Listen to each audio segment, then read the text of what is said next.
our cells could not survive. That's why your ability to examine these systems is vital. In this program, you'll see how to assess them by examining the arteries, veins, and lymph nodes in the arms and legs. During the examination, you'll see normal findings. In daily practice, you may see similar findings, normal variations, or abnormal findings.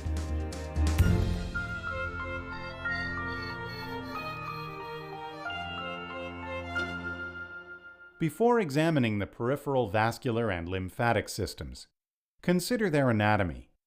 The vascular system consists of vessels that transport fluid, such as blood or lymph. It consists of arteries, veins, and lymphatic vessels. Arteries carry oxygenated blood from the heart to all body tissues. Each heartbeat creates a pressure wave that makes the arteries expand and then recoil. However, this pressure wave, or pulse, can only be felt where arteries lie close to the skin and over a bone. In the arms, the pulse is palpable in the brachial artery at the antecubital fossa, radial artery on the flexor aspect of the wrist, and ulnar artery. In the legs, the pulse can be felt in the femoral artery in the groin, the popliteal artery behind the knee, dorsalis pedis artery on the foot, and posterior tibial artery behind the medial malleolus. Veins drain deoxygenated blood from the tissues and return it to the heart. The arms have two types of veins. Superficial veins lie in subcutaneous tissue and transport most of the venous return. Deep veins are wider and have thinner, more elastic walls than their companion arteries. The legs have three types of veins. Deep leg veins, such as the femoral and popliteal veins, conduct most of the venous return and have the same names as the arteries they accompany. Superficial leg veins include the great saphenous vein, which runs from the foot to the groin on the inside of the leg, and the small saphenous vein, which runs from the foot to the knee on the outside. Perforators are veins that join the great saphenous vein with deep veins on the medial side of the calf. The lymphatic system is a separate vessel system that returns excess fluid from tissue spaces to the bloodstream. Along these vessels lie lymph nodes, which are small oval clumps of lymphatic tissue that form a key part of the immune system. In the antecubital fossa, the epitrochlear nodes drain the hand and lower arm. In the groin, the inguinal nodes drain most of the legs, external genitalia, and anterior abdominal wall.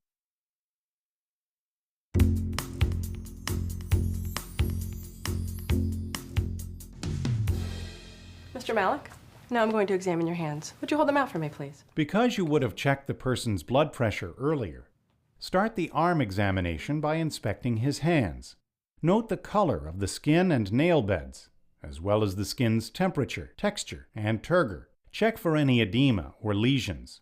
The arms should be the same size, with no scars or other lesions. Also, view the fingers in profile to detect clubbing.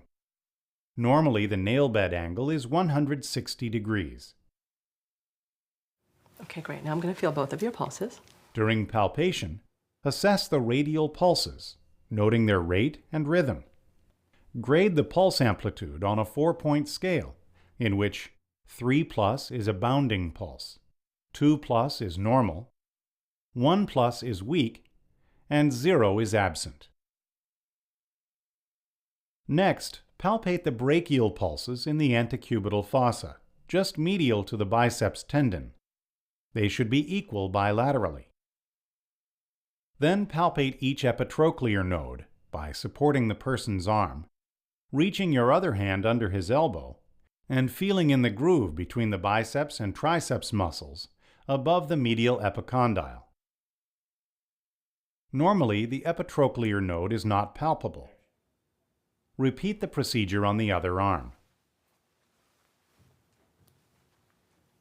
Okay, great. Now I'm going to check the arteries in your hands. Finally, perform the modified Allen test to assess radial and ulnar artery patency, with the person's palms up. Compress the ulnar and radial arteries of one hand and have the person make a fist several times. His palm should blanch. While keeping the arteries compressed, have him open his hand. Then release the ulnar artery only. The hand should turn pink in 2 to 5 seconds. Okay, great, Mr. Malik. I'm going to have you lie down now so I can examine your legs. To examine the person's legs, have him lie down and drape his genitalia while exposing his legs. Then inspect both legs, noting skin color, size, including swelling or atrophy, hair distribution, venous pattern, and any lesions or ulcers. The leg color should match the rest of the body, and the legs should be symmetrical and evenly covered with hair, and have a flat, barely visible venous pattern with no lesions. In an older person, you may see trophic changes, such as thin, shiny skin, thick ridged nails, and hair loss on the lower legs. These changes are usually caused by arterial insufficiency, but can also result from normal aging. Okay, I'm going to take a look at your legs now. Okay. Diabetes mellitus is common among blacks, Hispanics, Native Americans, Aboriginals, and obese individuals. In these people, be especially alert for leg vessel changes caused by diabetes, such as coolness, pallor, diminished pulses, thin, shiny skin, and foot ulcers. Great, I'm going to have you bend each leg slightly. If the lower legs look asymmetrical, measure the calf circumference with a tape measure held at the widest point in the same place on each leg. The measurements should be within 1 centimeter of each other. Perfect. During palpation, assess the skin temperature, comparing symmetrical spots. The skin should feel warm and equal bilaterally. Now test for calf tenderness by flexing the person's knee and gently pressing his calf muscle against the tibia. Now, does this hurt or feel tender? No. This maneuver should cause no tenderness. And how about this one? No. Great. Then palpate the inguinal lymph nodes. Okay, Mr. Malik, I'm just going to feel the lymph nodes in your groin now. Okay. If palpable, the nodes should be 1 centimeter or less, movable, and non-tender. Next, palpate the peripheral arteries, starting with the femoral pulse. With your fingers just below the inguinal ligament, halfway between the pubis and anterior superior iliac spine, press firmly and then release slowly. If the femoral pulse is difficult to find, such as in an obese person, ask him to bend his knee to the side in a frog-like position. Next, assess the popliteal pulse. With the person's leg extended and relaxed, anchor your thumbs on his knee. Then curl your fingers around behind it and press the artery against the bone. Usually, the pulse is just lateral to the medial tendon. If you have difficulty finding the popliteal pulse, turn the person over. Great.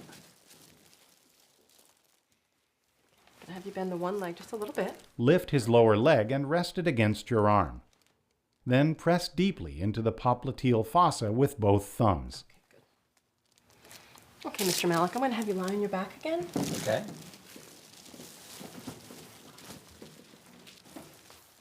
Great. For the posterior tibial pulse, curve your fingers around the medial malleolus and press gently. You should feel the pulse in the groove between the malleolus and Achilles tendon. If not, have the person dorsiflex his foot to make the pulse more accessible. For the dorsalis pedis pulse, lightly palpate just lateral to the extensor tendon of the big toe. Remember to palpate the posterior tibial and dorsalis pedis pulses on the opposite foot. All pulses should feel regular, 2+ in amplitude, and symmetrical bilaterally. Okay, great. Now I'm just going to check for swelling, okay? Next, Check for pretibial edema. Firmly depress the skin over the tibia or medial malleolus for 5 seconds and then release it. Normally, your finger should leave no indentations or pits.